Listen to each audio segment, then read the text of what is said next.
Good afternoon and welcome everyone to the PON 3414 Affordable Solar and Storage Pre-Development and Technical Assistance Program webinar, also known as the Pre-Development Program. My name is Chris Rogers and I'm a project manager with New York Sun. I'll be joined by Max Joel, who's a program manager with New York Sun, as well as Ben Fowler, who's a senior project manager on the Distributed Energy Resources team with a focus on retail energy storage, and the New York Sun intern, Dylan Cunningham. This webinar is going to provide an overview of the changes and the relaunch of the pre-development program. Next slide. So the purpose of this webinar is we're going to be providing an overview of the changes that have been made. So this will be intended for both past participants within the pre-development program, as well as new interested applicants in submitting applications. I want to run through a few housekeeping measures first. First of all, we'll be entering a Q&A session at the end. And so please enter your questions within the chat function, and we'll take the time to address as many questions as we have within the allotted time. All participants in this webinar, you should be muted, and so you'll need to enter those questions within the chat. Additionally, this webinar will be recorded, and we will be uploading both a recording of the webinar as well as the presentation slides to the program page at as soon as possible. And so if you have any interested colleagues who weren't able to make it, please feel free to forward them a link either to the presentation slides or the webinar, and you'll be able to review that at any time. With that out of the way, what this webinar will be, in addition to going through what the changes have been made to the pre-development program, we're also going to be running through how the program works, what are approved activities, how you will apply to a program, how you submit an application to the program, and what the relaunch schedule will be. I don't want to get too ahead, but for anyone who has visited the program webpage, you'll know that the application portal is open and you are able to submit applications, but we'll be able to go into more detail later in the presentation. Next slide. So we wanted to start off with, for those who are unaware, with an overview of the New York Sun program. And specifically, for those who are not aware, New York Sun is a NYSERDA initiative. It's the primary solar incentive initiative that is intended to provide growth and the development of new grid-connected solar systems within the state of New York. In May of this year, our New York Sun program was expanded in support of the Climate Leadership and Community Protection Act, also known as a CLCPA, which expanded the initial goals of 3 gigawatts by 2023 to 6 gigawatts by the end of 2025. In addition, and what is significant within the context of this program, the New York Sun program is committed to providing a minimum of $200 million in benefits to low to moderate income households, affordable housing, environmental justice or EJ communities, and disadvantaged communities. The pre-development program is a large part of that support to regulated affordable housing, to LMI households, and to disadvantaged and EJ communities. Next slide. So I also wanted to provide an overview of what the pre-development program is. The Affordable Solar and Storage Pre-Development and Technical Assistance Program is now open for accepting applications. It was open as of the end of June, and it was open until the end of December in 2024. What this program does is it provides grants of up to $200,000, which are scaled essentially to the benefits that are proposed by an interested applicant, that will aid in the implementation or operation of solar and or energy storage installations that are targeted at regulated affordable housing, LMI households more broadly, as well as environmental justice communities. The applicants can include municipalities, providers of multifamily affordable housing, providers of portfolios of single family affordable housing that are more common in the upstate area, community organizations, agencies, or technical service providers who are partnered with any of these organizations. Also significantly with the pre-development program, this is one of the few NYSERDA programs that is eligible for projects that are located in the PSEG Long Island service territory. They can be anywhere within the state of New York. Next slide. This is just a picture from one of our Hunts Point project that was approved within the first round of the pre-development program. Next slide. So we're going to start off with a summary, a relatively brief summary of each of the key changes that have been made to the program. That includes early stage support, energy storage, the definition of affordable housing, environmental justice communities, and some streamlining that has taken place. Next slide. So we want to start off with early stage support, which was an area that we received a lot of feedback, which we are very grateful for. One of the big changes that we've made in the program is that a grant application no longer needs to conclude with the construction of a solar or storage project.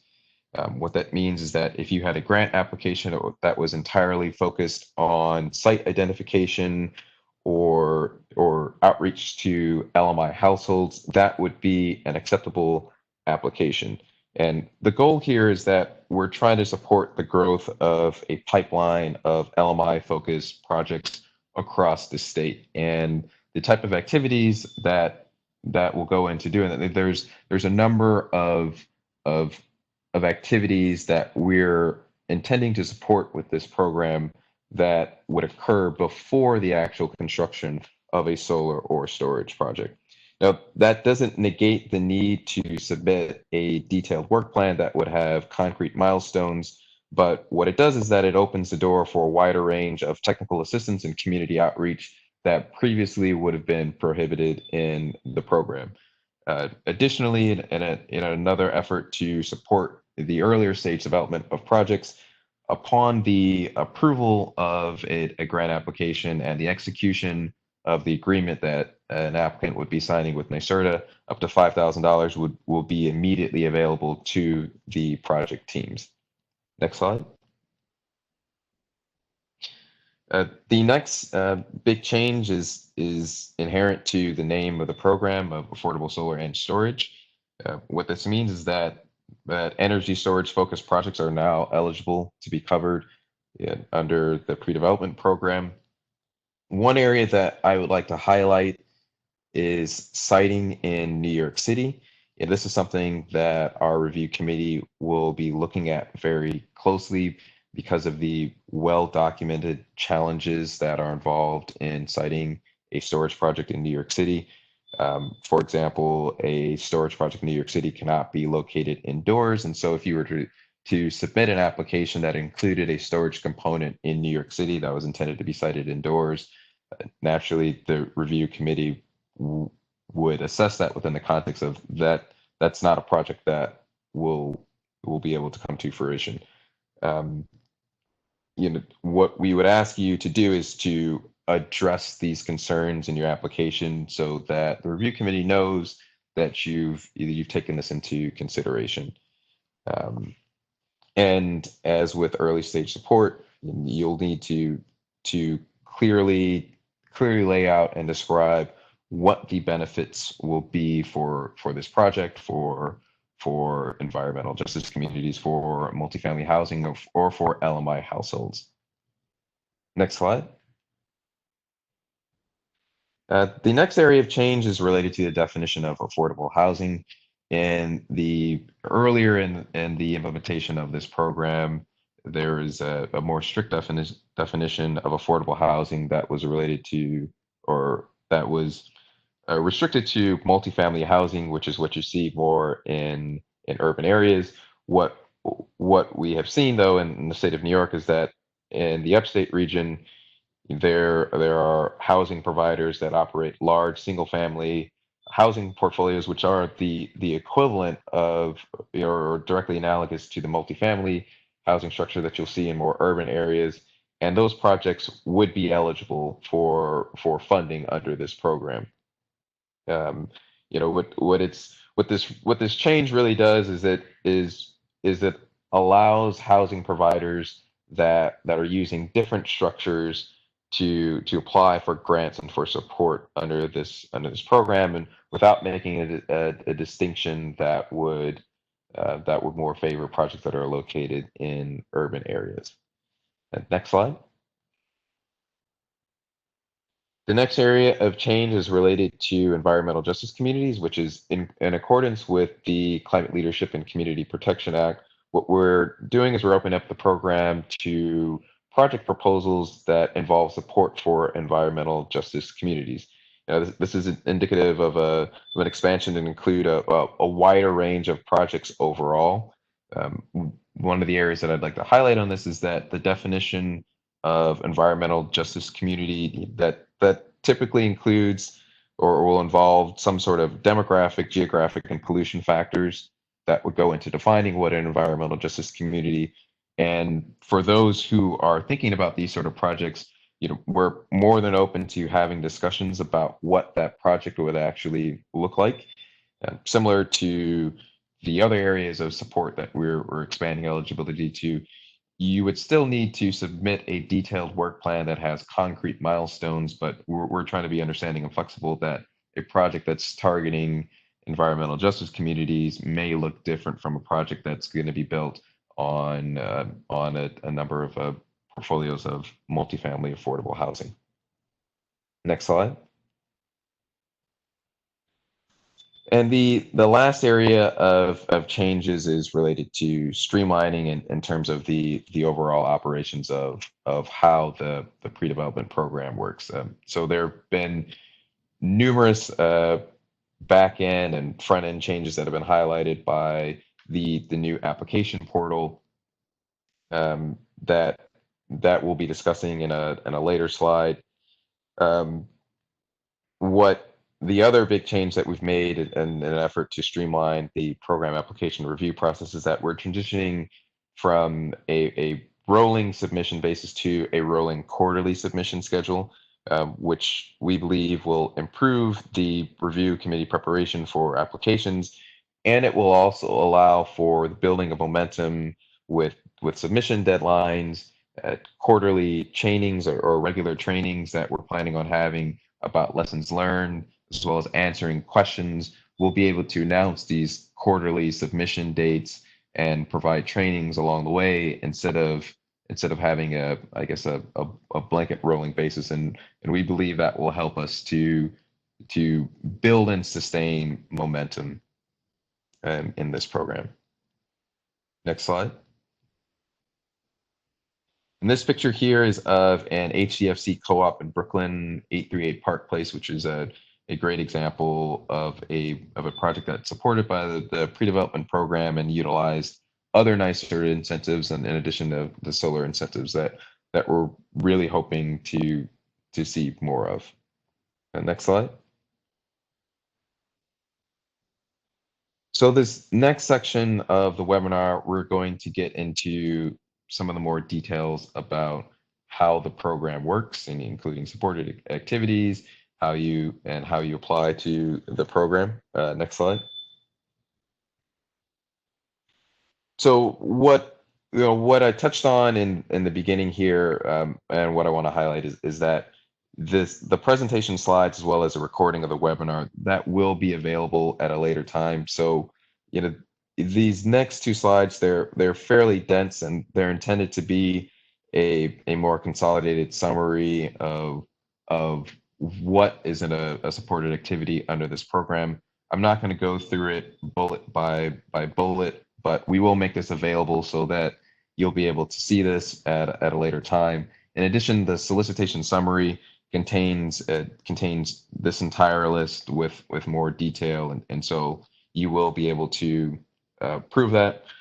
What I will say is that the typical activities that are supported in this program, it's in which is we intended to be part of the name, is that it's intended to be focused on the early stage development process, and that can be either the establishment of the team, finalizing of the financial model, identifying sites, customer outreach, determining, identifying and locating LMI customers is a huge challenge, especially for any community solar project. And so a project that's focused on these early steps that are needed to make this happen are, those are the typical supported activities. Next slide. And the other thing I want to say is that, the incorporation of storage as an approved technology and, eligible projects on this program means that the type of benefits that you could see under an approved project would include enhanced resiliency measures for LMI households or EJ communities in a way that standalone solar, that might not be possible to the same extent. Um, yeah. Uh, Briefly, I also wanted to just touch on the range of activities that are not supported under this program, and those include activities related to direct design, engineering, or construction-related activities such as, software design, installation, labor, and hardware, permitting, and the development of proprietary tools. Those are not supported activities. There are some areas that you know that are kind of adjacent to that, such as a site assessment. We've also opened up the program to cover the cost of the initial interconnection screening fee, but a CSER study would not be approved under this program. Next slide. So the next series of slides, I'm going to go through the steps of how to apply and what the key documents are that you'll see. The other thing I want to point out is there are a number of links that are included in these slides and hyperlinks, and when we upload the slides, you'll be able to access these at a later time. Um, you know, the first step in the application process, you'll want to visit the program page, which is nycerta.ny.gov at ASPTA. That's the short version of it, and that provides a summary. But there's also the funding opportunity page, is where you'll find all of the attachments and links to that funding opportunity page are included on the program webpage. Next slide. And so the real key document that contains all the details, both what we've discussed in this webinar and some details that would have been going too much in the weeds, that's all contained within the program solicitation summary. And that includes, what approved and unapproved activities are, the definitions that'll be relevant to this program, eligible applicants and proposals, as well as the evaluation criteria. And so any applicant who's interested in submitting an application, it's imperative that you review the solicitation summary first. We've put all of the details about how the program works in there. We're happy to discuss the solicitation in more detail afterwards if you have questions and clarifications, but please review that. Next slide. And now I'm going to transition into a couple of documents which will be key to the submission of an application. The first is the project application detail or project application plan. And what this document is, which you'll be able to download from the funding opportunity page, and additional links are also available in the application portal, it's a fillable PDF where you'll be able to provide the background on the project where you're describing what it is that you're intending to do, what your intended benefits will be, what progress you've made to date. And if you what we've tried to make this document more flexible in is if you've already completed these details, such as the experience of your team and the background, you'll be able to copy and paste this into the PDF, and it'll auto adjust the text size. And so, we're trying to make this easier for you to complete and submit an application. Next slide. The next key document is the project work plan. And what I like to emphasize is that what you'll be submitting will not be the final will likely not be the final version that will be executed as part of an agreement.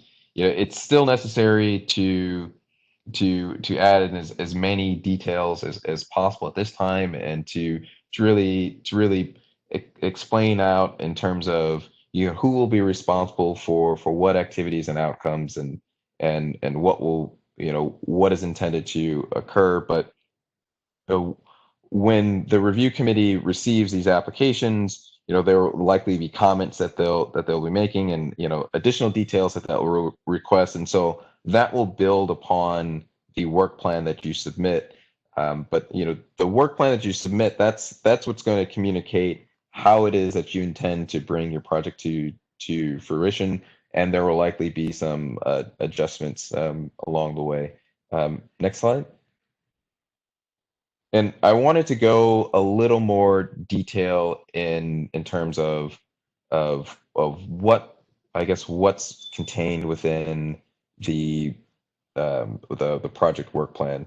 What we've tried to do is we've tried to break it down into 5 milestones that what we've seen in the past with projects, as it's been a successful way in terms of delineating how a project is uh, or I guess how a project is broken down.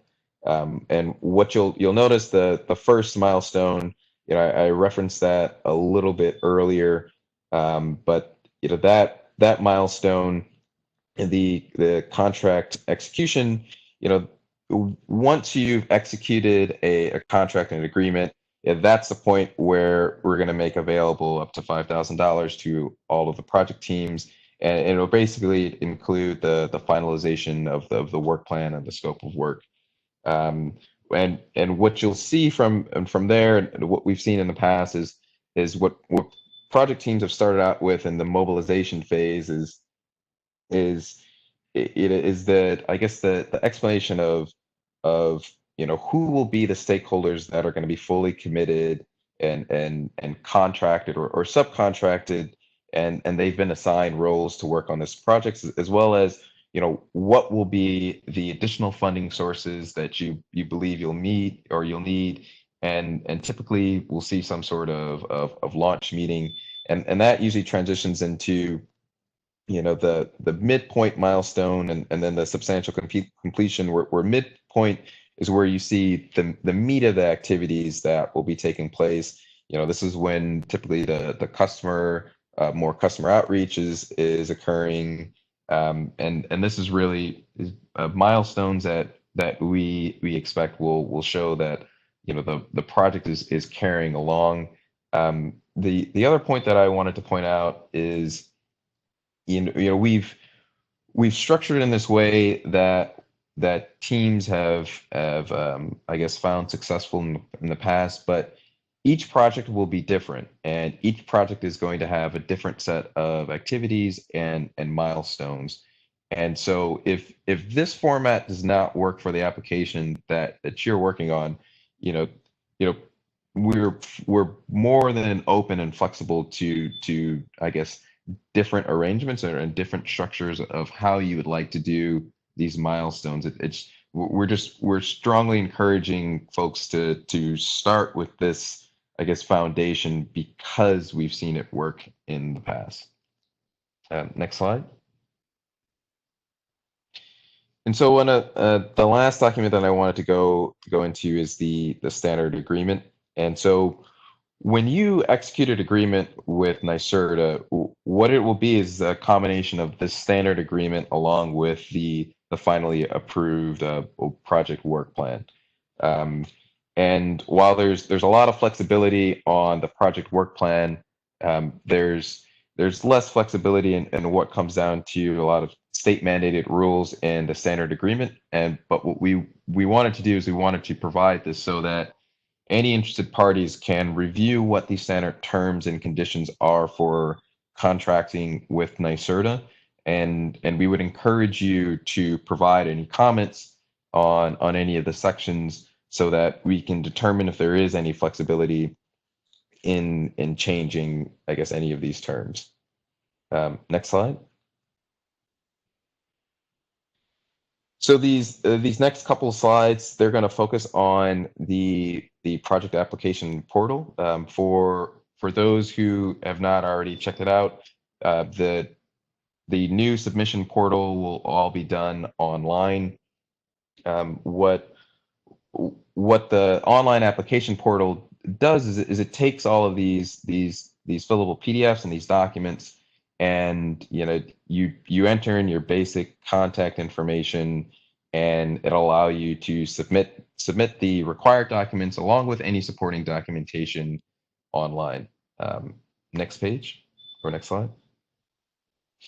And one of the things that we've done with this portal is, there's the three main documents: the project work plan or project detail, the work plan for the project, as well as the budget, and then the additional support documentation. That's where it's intended that you'll upload other documents such as the checklist, the prior findings or prior disclosure. Excuse me. The disclosure of prior findings of non-responsibility, as well as any other documents that you believe will support your application. That could be, if you've already conducted site assessments and you have a commitment from a particular property owner, if you have letters of support from members of the community for your application. There's no limit on the number of attachments that you will include in there. And when you submit this application, what it'll do is you'll get an automated message that will contain a PDF that will be a summary of the information that you submitted via the application portal, as well as links to all of the attachments that you provided, along with a timestamp for when you submitted it. So if you need to share the information or the details of your application with any other parties, you'll be able to do that via the PDF, and you'll also be able to download the attachment so you can see what it is exactly that you submitted at any time. Next slide. So the last thing that I'm going to conclude with is the review process. Next slide. So, this is a brief summary of where we're at right now. As I mentioned, the application portal is now open. However, we're now going to be reviewing applications on a quarterly basis, and the first deadline is September 30th, 2020. Applications, we're gonna review them in the order that they received, and there's a possibility that they may be reviewed and you may get a response before the application deadline, but typically you should expect to receive the response after the quarterly submission deadline has concluded. We're targeting a quicker turnaround on the notification on whether or not awards have been granted by the review committee. Naturally, if upon review of your application, if the review committee requires additional information, that will extend the amount of time that it takes to approve or reject an application.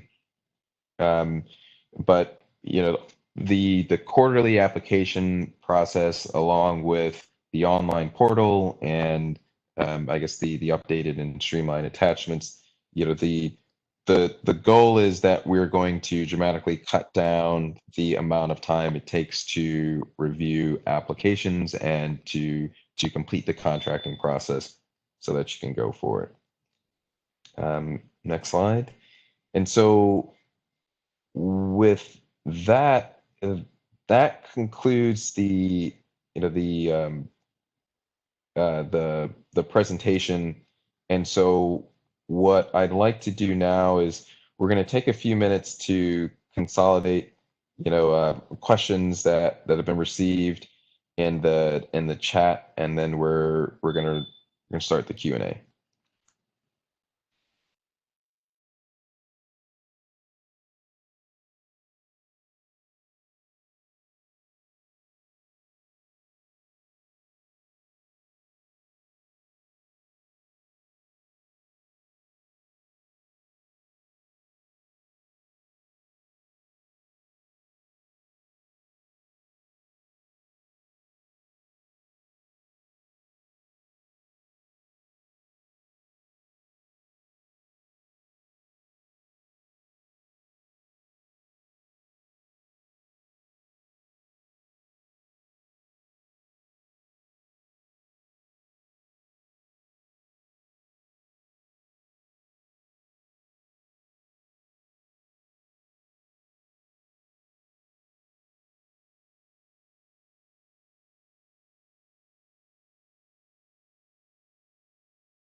So I'm gonna start addressing some of the questions, and Max, feel free to jump in here as needed. So, first question are related to, I guess, what constitutes direct costs. Specifically, there's a CDG project for an affordable housing customer. Would costs associated with setting up the community solar sales process, or O&M costs, be eligible for the program? Um, I think the answer to that would be no. Those would not be eligible costs under this program.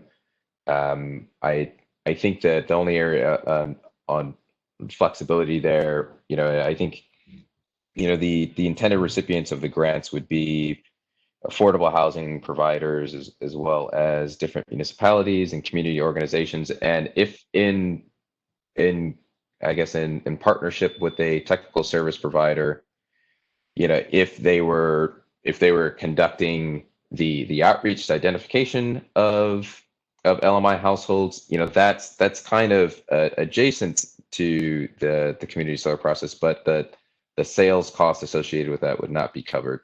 Additional question are the $5,000. What I was referring to is that at the contract mobilization milestone, up to $5,000 will be available immediately, to any contracts that are awarded under this program. These funds are issued as a grant, not as a loan. The way that it's paid out is there's a fixed fee milestone structure, where as milestones are completed, you're able to invoice for the project. I guess that the one sort of exception to that is the contract mobilization milestone, whereupon money is immediately available is once you've executed the grant. Another question about 3-line engineering diagrams, related to the initial interconnection application. At this time, don't believe that those will be covered under this program, but we're happy to continue this conversation forward and continue to examine that. But that more falls under the engineering cost that would not be covered under this.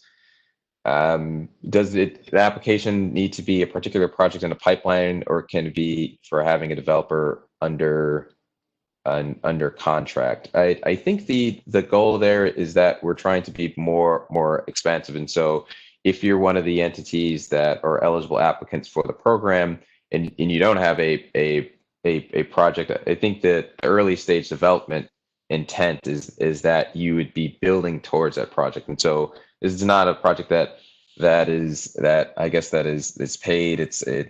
it's interconnection costs. This is intended to be for projects that don't have identified sites. They don't have identified EPC firms. These grants would help community organizations to identify these firms so that they could proceed further in the project. With the percentage of affordability to be required, typically for multifamily affordable housing, it's set at 80% AMI or area median income.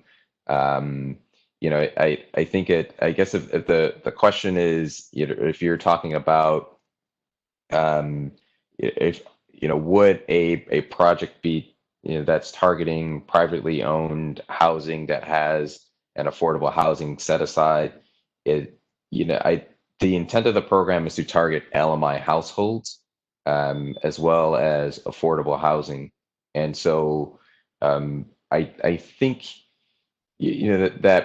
that might depend, but I think it's less likely if you're targeting a project that by definition 80% are not LMI households. Another question on the engineering costs.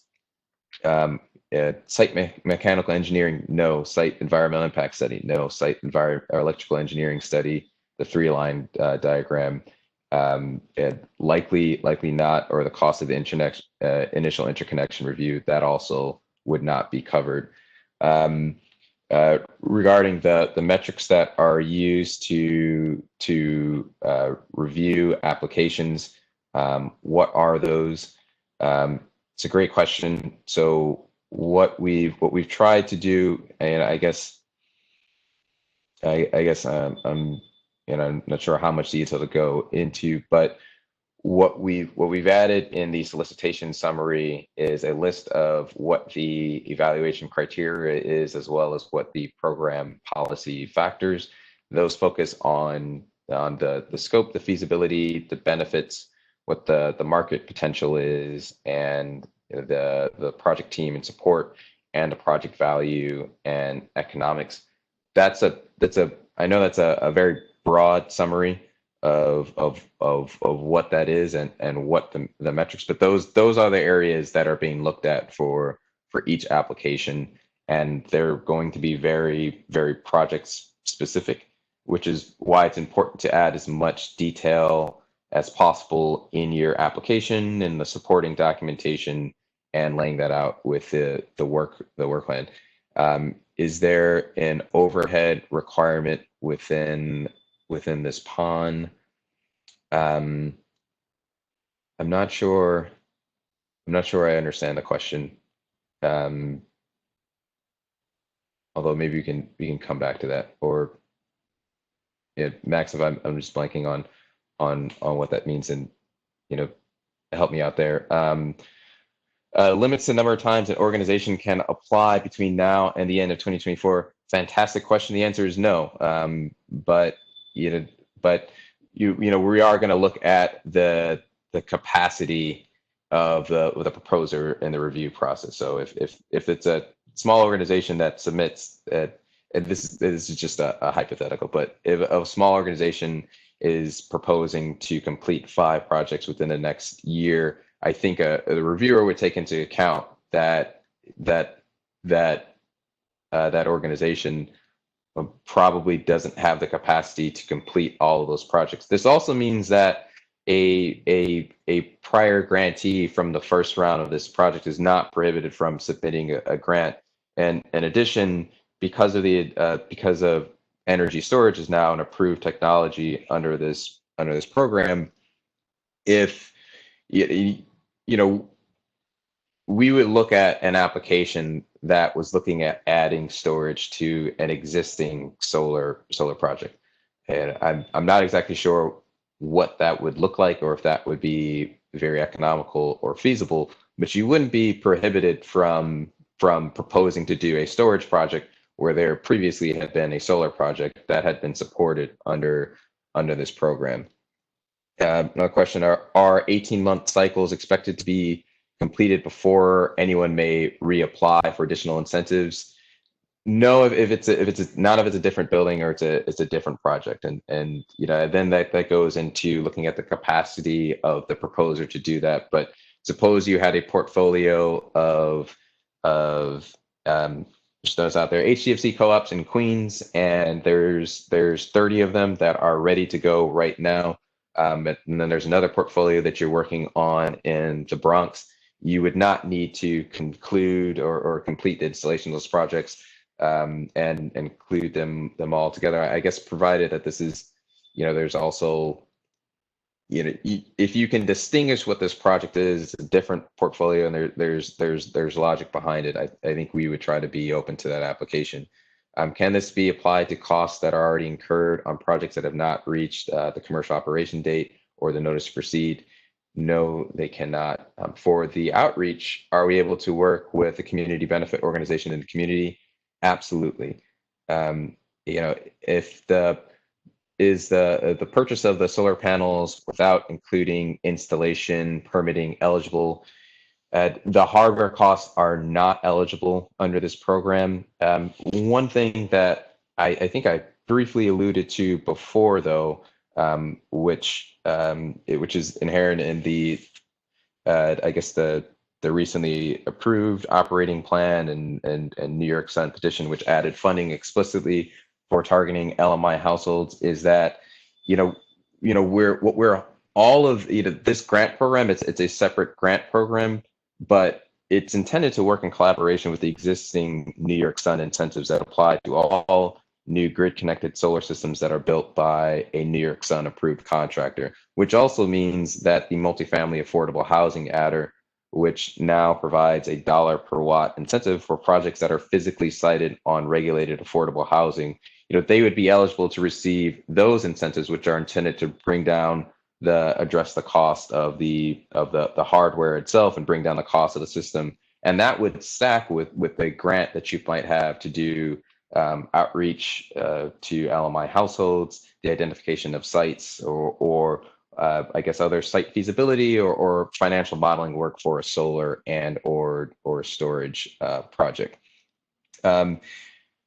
Can we apply for a project where only a portion of the off takers are LMI? And if so, will the funding be prorated accordingly? So that's an interesting question, and that actually I don't want to get too off topic here, but for community solar projects that are sited on regulated affordable housing that are seeking the multifamily affordable housing adder, there's already a minimum requirement, depending on the ownership structure. If it's a housing authority, nonprofit, or for-profit entity, that must be LMI households. And beyond that, there is no prohibition that the off-takers are market rate. I believe for affordable housing, I believe if an affordable housing entity owns a project, there's a 20% requirement, which means that for community solar project, 80% of them. So if you're talking about a project that's sited on regulated affordable housing and only 50% of the subscribers are LMI, that's a project that's sited on affordable housing, and that wouldn't be prohibited either from receiving the adder or being supported by a grant under this project. Would a community benefit organization or a joint venture be eligible for funding and outreach? So generally, yes. Those are the type of entities that we're looking to support under this program. I would encourage you to refer to the solicitation summary for specifics of the rules. And I'm going to pause for a moment to go through a few of these other questions that have been coming in, but please do um,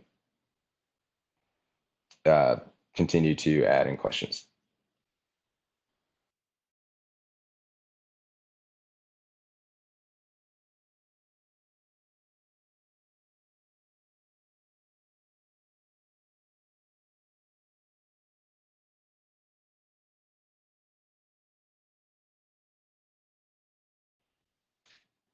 All right, so going back to the question about the overhead requirement, um, there's, yeah, I guess is part of the review of the budget, I guess the overall funding request, it's looking at the costs and the proposed, I guess, scope of the benefits of the activities. And so we're not looking at the margin and the overhead I mean, assuming that it's otherwise approved at a contractor or community organization that's partnering with a technical service provider.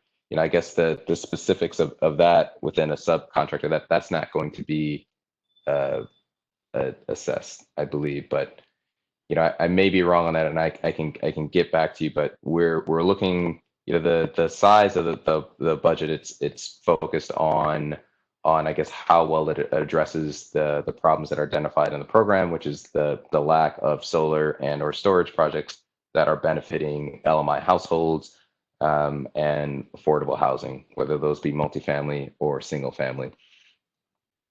The question about this is the one about the multifamily affordable housing adder. Statewide, well, upstate Con Edison region, it is not available in the Long Island region, but the adder is $1 per watt up to a cap of 200 kilowatts. That change occurred for all projects that have been submitted after the New York Sun petition was approved on May 14th, 2020. So it is a dollar per watt, not 10 cents a watt. And that includes the adder plus the standard non-residential incentive. The non-residential incentive, I believe, is 45 cents a watt in the upstate region, and I think 50 cents a watt within the Con Edison service territory. But the adder is automatically adjusted, so it's locked at $1 per watt, regardless of what the non-residential incentive. And I'm happy to talk to folks about that, and without getting too off topic in here. Are community solar projects eligible? Absolutely. The other point that I'd like to state is that, and we'll be using some of the questions that have been submitted here at this time, as well as other questions that have popped up to create an FAQ that we will also be adding to the program page on the NYSERDA website. And so, hopefully, if either if there's a question that's not addressed here, or we get a follow-up question via email at another time, we can address that, in that fashion. And I'm going to pause for a minute to see if there are more questions.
So we're not seeing any new questions that are coming in the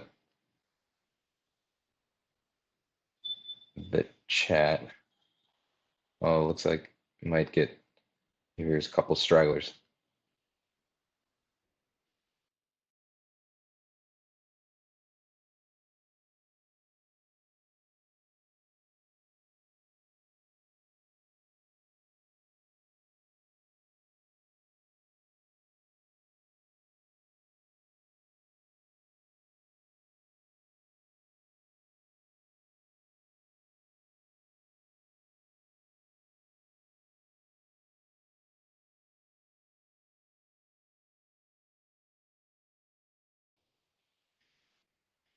So it's a question about looking at environmental justice community. Um, and I guess, well, I guess what I would say is, as a preliminary measure is, this is a new area, a new project area support. And so I think we're very interested in having the conversation about what a solar and or storage project would look like that it's intended to support an environmental justice community, and maybe a project that's involved in doing outreach and engagement with an environmental justice community. Though that's more in line with the type of activities that we are looking at supporting under this program. Um, I would encourage you, if you have ideas about this, to reach out to us. But I don't think we're able to say at this time or prescribe exactly what a project that's supporting an environmental justice community, that it's precisely, this set of ideas. We're looking for for concrete steps in terms of what would be the outcomes for either that outreach and engagement, or and how that would lead to some sort of project that would be supporting them. I think that's the most that I can say. Another question about community training opportunities for solar, and if that would be covered. Um, I think that the best way to cover that is, NYSERDA's Workforce and Development has a number of funding opportunities that are related to workforce training and development. We have put in an area within the application where you can indicate if there are other benefits that you're intending to include within your program, or excuse me, within your overall project. Then we encourage you to include that, and the review committee will assess that. The workforce training component, it's not scored in the same way that the project activities related to building the pipeline of a solar and storage project are.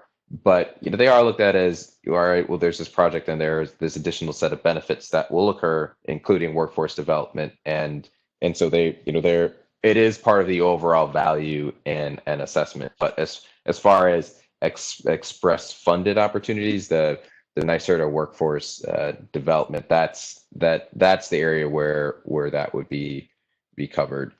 Um, the other point that I want to pass along, from Ben Falber, who I mentioned, who works on retail energy storage, is that NYSERDA has a guide to permitting in New York City, and it is available on the energy storage website, technical assistance page.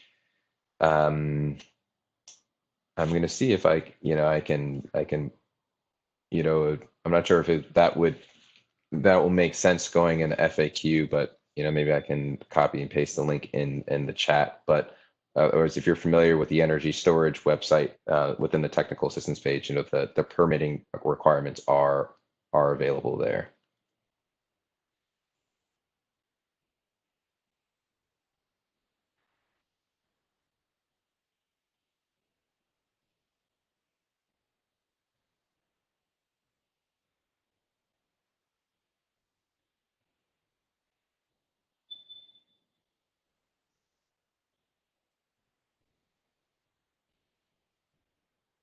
And so, well, we'll give it another minute or so, but I guess as